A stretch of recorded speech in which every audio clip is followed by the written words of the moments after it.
इस टॉपिक में अभी तक आप ये सीख चुके हो कि हम कोफिशिएंट ऑफ वेरिएशन कैसे कैलकुलेट करते हैं।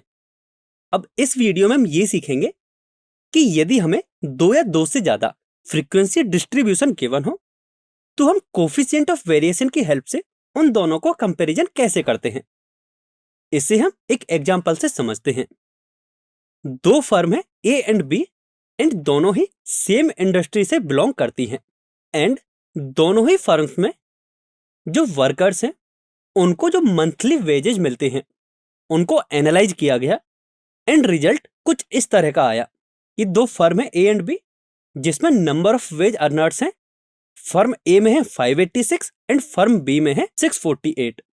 इसके बाद मंथली वेजेज का मीन कुछ इस टाइप का है जो कि दोनों के लिए सेम है एंड यदि हम वेजेज में डिस्ट्रीब्यूशन का वेरिएंस फाइंड करें तो फर्म ए के लिए है 100 एंड फर्म बी के लिए है 121। ये पूरा डेटा हमें गिवन है।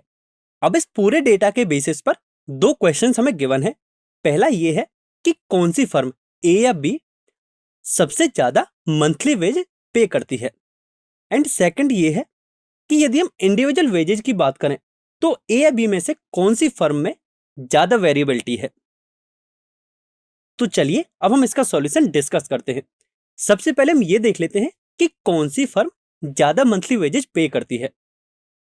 इसके लिए यदि हम मंथली वेजेज का टोटल अमाउंट निकालें तो वह होगा mean of monthly wages into number of wage earners and इससे जब हम फर्म ए के लिए मंथली वेजेज कैलकुलेट करेंगे तो हम जानते हैं कि नंबर ऑफ वेज अर्नर्स है 586 एंड जो मंथली वेजेज का मीन है वह है 5253, जिससे कि फर्म ए के लिए टोटल मंथली वेज इतना होगा। इसी तरह यदि हम फर्म बी के लिए देखें मंथली वेजेज, फर्म बी के लिए नंबर ऑफ वेज अर्नर्स है 648 and mean of monthly wages है 5253। फर्म बी के लिए कैलकुलेशन कुछ इस टाइप से होगी जिससे कि टोटल मंथली वेज इतना आएगा। अब यदि हम monthly wages paid by firm A and monthly wages paid by firm B को कंपेयर करें तो हम देख सकते हैं कि जो फर्म बी है वह ज्यादा वेजेज पे करती है। अब हम सेकंड क्वेश्चन की बात करते हैं जिसमें हमें वेरिएबिलिटी फाइंड करनी है। तो वेरिएबिलिटी हम कैसे फाइंड करते हैं, इसके लिए हम कोफिशिएंट ऑफ वेरिएशन का यह फॉर्मूला पढ़ चुके हैं।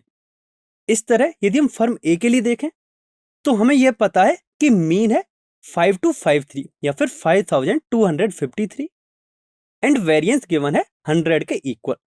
वेरिएंस से जब हम स्टैंडर्ड डेविएशन कैलकुलेट करेंगे तो वह हमें 10 के इक्वल मिलेगा। तो इस तरह फर्म ए के लिए कोफिशिएंट ऑफ वेरिएशन कुछ इस टाइप का हो जाएगा जिसे सॉल्व करने पर इसकी वैल्यू मिलेगी 0.19। अब हम फर्म बी की बात करें तो फर्म बी के लिए मीन गिवन है जो कि है 5253 एंड वेरिएंस गिवन है 121। जब हम वेरिएंस से स्टैंडर्ड डेविएशन कैलकुलेट करेंगे तो वह हमें 11 के इक्वल मिलेगा, जिससे कि coefficient of variation for firm B कुछ इस टाइप का हो जाएगा जिसे सॉल्व करने पर हमें मिलेगा आंसर 0.21। तो इस तरह आप देख सकते हो कि फर्म बी के लिए कोफिशिएंट ऑफ वेरिएशन ज्यादा आता है। तो हम कह सकते हैं कि फर्म बी में जो इंडिविजुअल वेजेज हैं वो ज्यादा वेरिएबिलिटी शो करते हैं।